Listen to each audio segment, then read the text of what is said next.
Tu as mis délégation à Anna Mongo, donc Bandeko ya Fali Ipupa.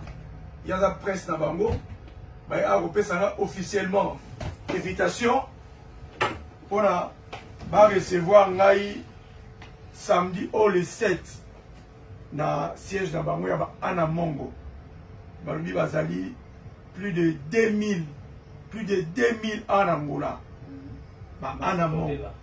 Pardon, au-delà de 2000. Au-delà de 2000 personnes. Donc ça veut dire que famille a Fali Ipupa. Baye Kolukanga avant concert, 2 mois avant concert. Baye Mangai samedi le 7 na 17h na siège na bango. Babi a bombelinga surprise moko. Alors surprise wana touri bankaka samedi. Alors, on a appelé la délégation à Naï. Il y a tout dit le 20, je vais aussi tout dit l'invitation. On a invité quelques membres à Warrior, mais les amis de Fali pour accompagner Naï. L'invitation va passer Naï à Moyo. La presse est accompagnée. Parce que nous avons concernant la mission le 2 août 2025 dans Bahia de Luanda. Nous avons dit que Bahia de Luanda, les amis Moseka. Moseka moi suis kitoko. Il bat les belé baye kolingae alingae bangote. Voilà. Mais bat les amoka kaya lingi alingi Fali Ipupa. C'est un répétail. Et c'est un répétant. Na tu as c'est un autre qui a temps. Na kanisa omoni makambu eza koinda déjà. Tant déjà ba kondia mboka ba komona kanani Bana Mongo. Bana Mongo. Donc président yo Bana Mongo. Eu vou falar em português. Estou aqui.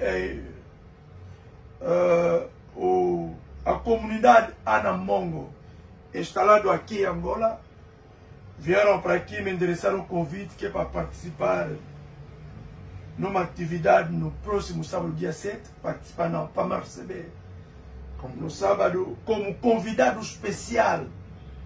Eles são os familiares do Fali Ipupa, de tribo do Fali Ipupa. Okay? Fali Ipupa, ele é o príncipe dos Anna Mongo.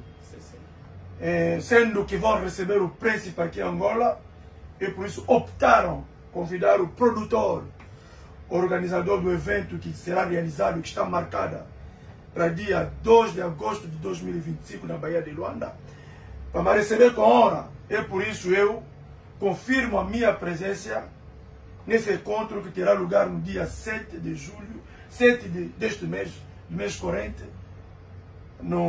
na sede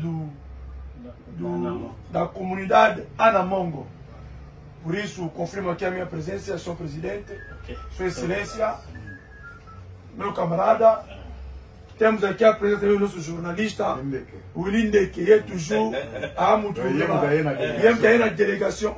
Il y a 2000 billets. 2000. Oh, donc si vous avez 2000 billets. Non, 2000 personnes. 2000 personnes. Ah! Bon, vous pouvez aussi avoir 2000 billets.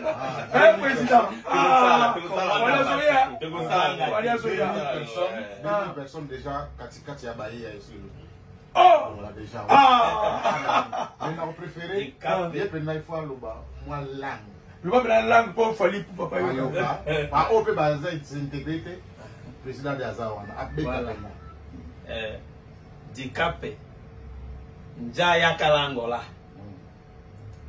Ndihena Kana Mongo Membala Kene Anna Mongo Isoto Yali Awa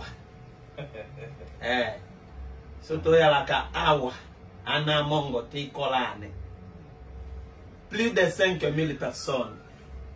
Je vous assure que Mbaloyo, le producteur, monsieur le sénateur, Dikapayak, Touyambakayeti, Touyebakapeti, Yambaloyo, Topesi merci na papa, Topesi merci na journaliste Willindeke, Oyabimise libiso sangoyo, Tobongami, na esengo nyonso pe tokolakisa ya solo bino nyonso bo confirmer que Dikap azalaka pendana famille na ye awa ya kotonda pe ya kovanda na esprit ya bien.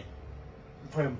Vraiment. Merci. Papa, Ana Mongo, famille de Fali Poupa et famille de Paolo Toudil aussi. Parce que si moi je suis le frère de Fali Poupa, je suis aussi Ana Mongo. Vraiment, vraiment. Vraiment. Donc, shalom, shalom, shalom.